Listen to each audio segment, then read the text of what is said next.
Bro, apa ini bro? Eh, pegangan.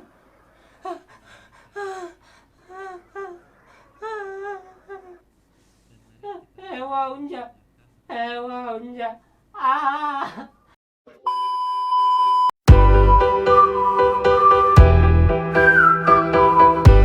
Assalamualaikum warahmatullahi wabarakatuh. Nama saya Anggoro Triwibowo, NPM 1951020263. Saya dari kelas E jurusan Perbankan Syariah akan melaksanakan praktik PPI mengenai tentang pengurusan jenazah, yaitu pemandian jenazah dan pengkafanan jenazah. Baiklah, mari kita saksikan video berikut. Baiklah, langkah pemandian jenazah yang pertama yaitu membaca niat. Niatnya adalah nawaitul husla adaan an hazal mayyiti lillahi ta'ala. Langkah yang kedua yaitu membersihkan kotoran yang ada pada mata, hidung, mulut, telinga, rambut, dan juga sela-sela tubuh lainnya seperti ketiak, siku, tangan, jari-jari, serta pada bagian kaki. Langkah yang selanjutnya yaitu membersihkan kotoran yang tersisa di dalam tubuh jenazah dengan cara mengangkat kepala jenazah secara perlahan, lalu didudukkan seperti ini tanpa memperlihatkan auratnya. Lalu kemudian jenazah ditekan pada bagian perut secara perlahan ya. Setelah dirasa sudah cukup banyak kotoran yang keluar, jenazah kembali dibaringkan. Lalu langkah yang keempat yaitu membasuh tubuh jenazah hingga bersih, mulai dari kepala, badan,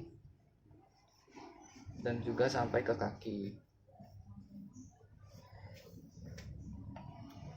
Lalu yaitu membersihkan bagian punggung dari jenazah dengan cara memiringkan jenazah ke kiri seperti ini.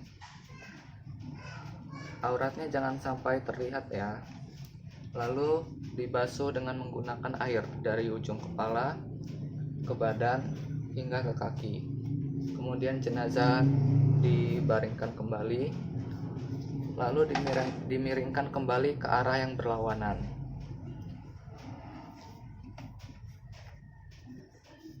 Lalu dibasuh lagi dari ujung kepala hingga ke ujung kaki. Setelah itu jenazah kembali dibaringkan.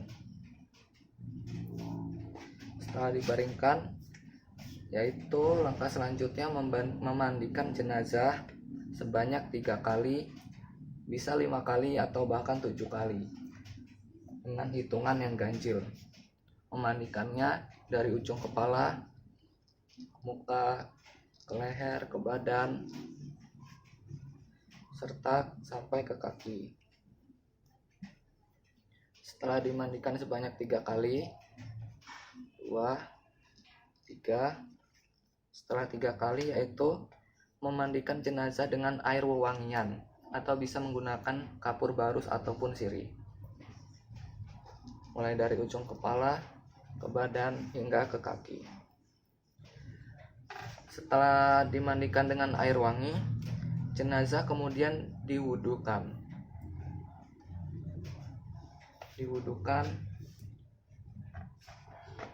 seperti halayak kita wudhu seperti biasa ya. Tangan, muka, hidung, mulut, wajah, siku lagi, rambut, dan kemudian ke telapak kaki. Setelah proses wudhu, yaitu jenazah siap untuk dikeringkan. Setelah selesai melaksanakan proses pemandian jenazah, proses selanjutnya yaitu proses pengkafanan jenazah. Dalam pengkafanan jenazah ada beberapa hal yang harus disiapkan, antara lain yaitu tali sebanyak 5 buah, 1, 2, 3, 4, 5, yang sudah diukur sesuai dengan panjang dari jenazah yang akan dikafankan. Lalu yang kedua yaitu ada 3 helai kain yang juga sama telah diukur sesuai dengan panjang dari jenazah. Lalu yang ketiga yaitu cawat, yang keempat adalah wewangian dan juga kapas. Langkah yang pertama dalam pengkafanan jenazah yaitu meletakkan talinya. Setelah disusun seperti ini, langkah yang kedua yaitu meletakkan 2 lembar kain di atas tali yang telah disusun seperti ini. 1, pelan-pelan.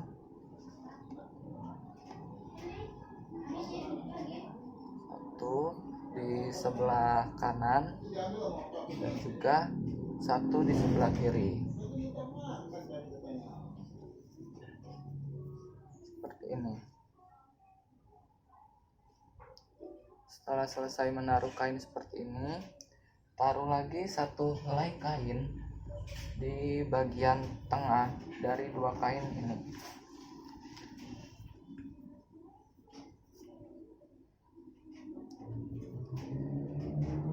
Kain yang ditaruh ini bertujuan sebagai baju dari sang jenazah. Setelah diletakkan seperti ini, kemudian letakkan lagi cawatnya.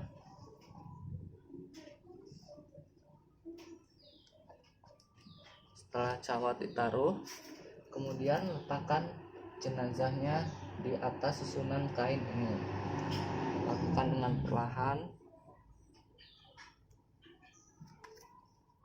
jangan sampai terbuka ya auratnya. Setelah diletakkan seperti ini, jenazah diberi wewangian di sekitar tubuhnya. Setelah diberi wewangian, jenazah diberikan kapas di bagian mata, di bagian hidung, juga di bagian lubang-lubang lainnya seperti telinga.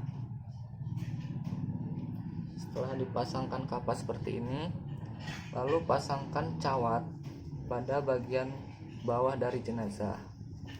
Hati-hati jangan sampai terbuka. Setelah cawat terpasang, langkah selanjutnya yaitu menutup badan jenazah dengan kain yang telah ditaruh. Kainnya ini ditutupi dari bagian sebelah kiri, dari kiri ke kanan, kiri, kanan. Kita buka dulu, hati-hati jangan sampai terbuka auratnya.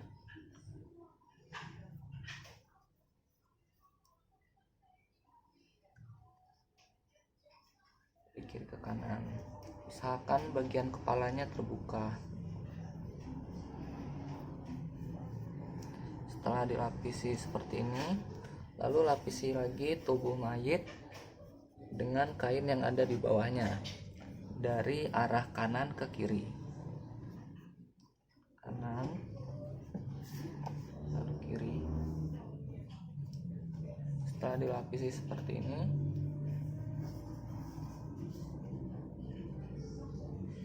ikat kain yang telah melapisi tubuh mayit ini dengan tali yang telah disiapkan.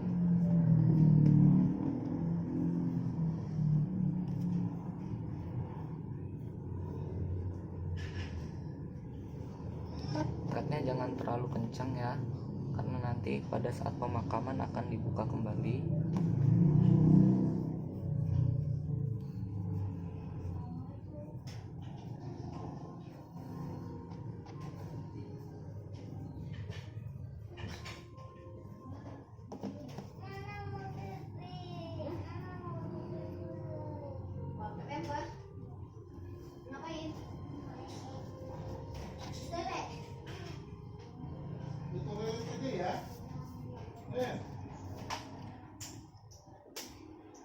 melakukan pengikatan hingga tali yang terakhir.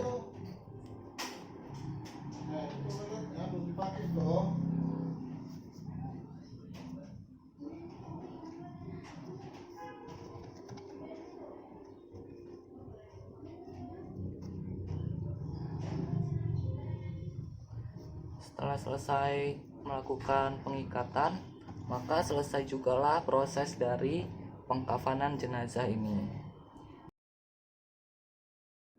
Sedangkan di antara kita memanfaatkan waktu subuh dan pagi untuk bermalas-malasan, enggan bangun untuk melaksanakan sholat subuh, dan juga tidak melaksanakan zikir di pagi hari.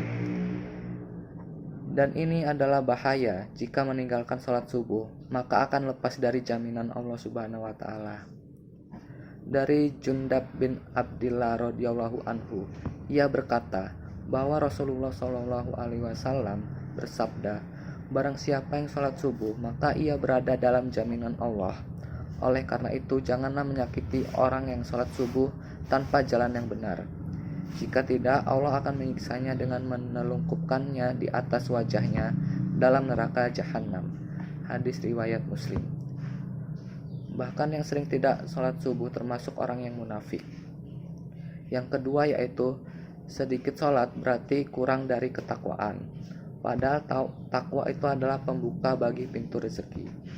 Allah Subhanahu wa Ta'ala berfirman dalam ayatnya, barang siapa yang bertakwa kepada Allah, niscaya ia akan mengadakan baginya jalan keluar, dan ia memberinya rezeki dari arah yang tiada disangka-sangkanya.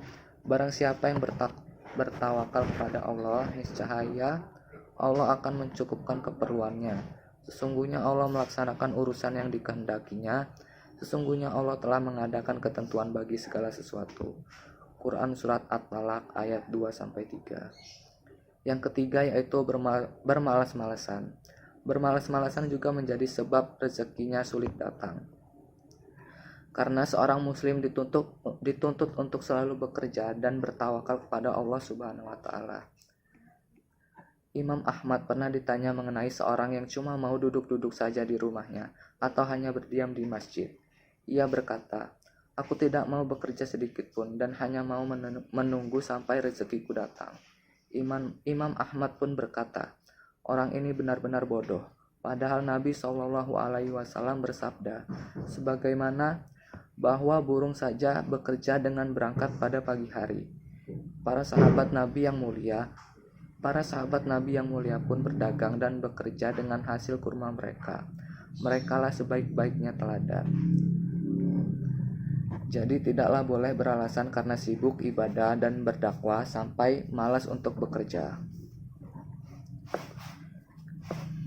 Yang keempat yaitu tidak amanah. Tidak amanah merupakan sebab orang untuk sulit percaya kepada kita. Kalau yang lain sulit untuk percaya, bagaimana ia mudah untuk mendapatkan pekerjaan, mendapatkan tanggung jawab, hingga mendapatkan rezeki dengan mudah. Ketahuilah bahwa orang yang berkhianat terhadap amanat menyandang salah satu sifat munafik. Dari Abu Hurairah radhiyallahu anhu, Nabi Shallallahu alaihi wasallam bersabda, 3 tanda munafik adalah jika ia berkata, ia dusta, jika berjanji ia mengingkari, dan jika diberi amanat maka ia akan ingkar. Hadis riwayat Bukhari. Termasuk di sini pula adalah tidak amanah dalam melunasi hutang. Ingatlah bahwa hutang akan menyusahkan seseorang di akhir kelak.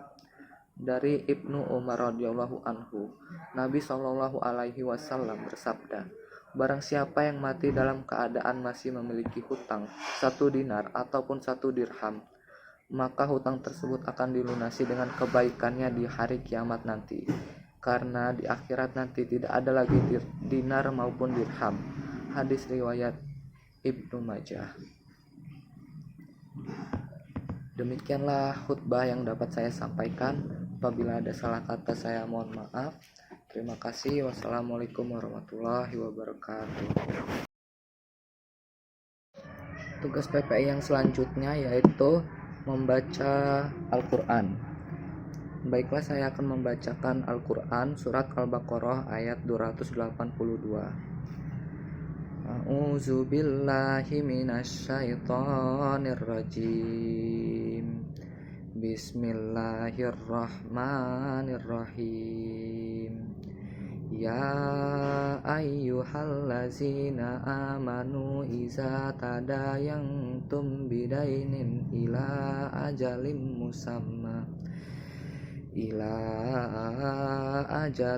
musamman faktubuh wal yaktub bainakum katibun bil adli wala ya'ba katibun ayyaktuba kama allamahullahu fal yaktub wal yumlilil lazi alaihil haqqu wal yattaqillaha rabbahu wa la yabkhas minhu syai'a fa in kana allazi alaihil haqqu safihan aw dha'ifan aw la yastati'u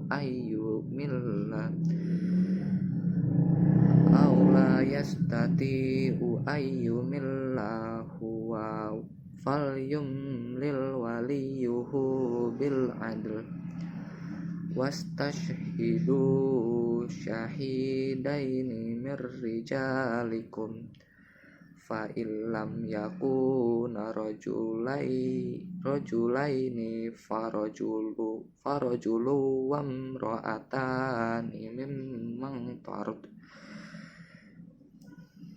mimman taradawna minasyuhada'i atadilla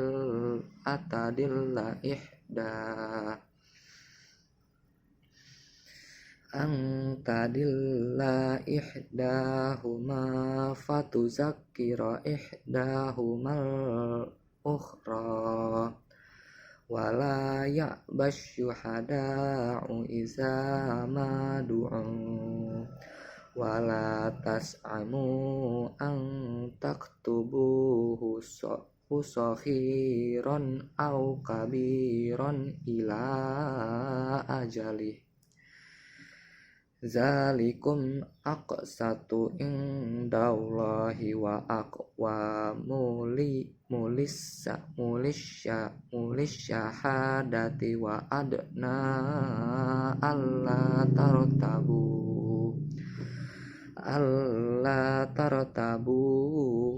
illa an takuna tijaratan hadiratan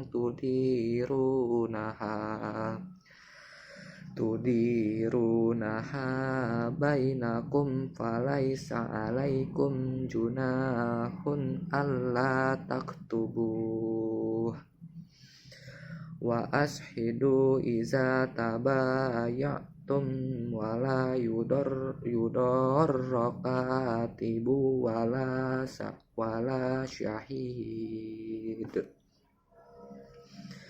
wa in taf'alu fa innahu fusukum bikum wattaqullah wa yu'allimukumullah wallahu kulli syai'in alim.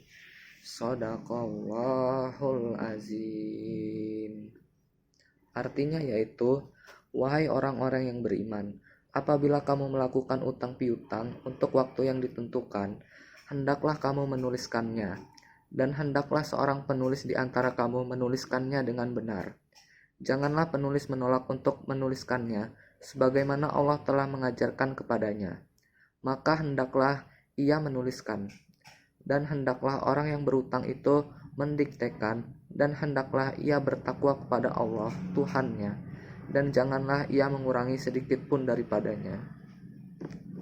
Jika yang berhutang itu adalah orang yang kurang akalnya atau lemah keadaannya, atau tidak mampu mendiktekan sendiri, maka hendaknya walinya mendiktekannya dengan benar. Dan persaksikanlah dengan 2 orang saksi laki-laki di antara kamu. Jika tidak ada saksi 2 orang laki-laki, maka boleh seorang laki-laki dan 2 orang perempuan di antara orang-orang yang kamu sukai dari para saksi yang ada, agar jika seorang lupa, maka seorang lagi mengingatkannya. Dan janganlah saksi-saksi itu menolak apabila dipanggil, dan janganlah kamu bosan menuliskannya untuk batas waktunya, baik uang itu kecil maupun besar. Karena yang demikian itu lebih adil di sisi Allah, lebih dapat menguatkan kesaksian, dan lebih mendekatkan kamu kepada ketidakraguan. Kecuali jika hal itu merupakan perdagangan tunai yang kamu jalankan di antara kamu, maka tidak ada dosa bagi kamu jika kamu tidak menuliskannya. Dan ambillah saksi apabila kamu berjual beli, dan janganlah penulis dipersulit, dan begitu juga saksi. Jika yang kamu lakukan demikian, maka sungguh hal itu suatu kefasikan kepada kamu. Dan bertakwalah kepada Allah. Allah memberikan pengajaran kepadamu, dan Allah Maha mengetahui segala sesuatu. Shadaqallahul azim.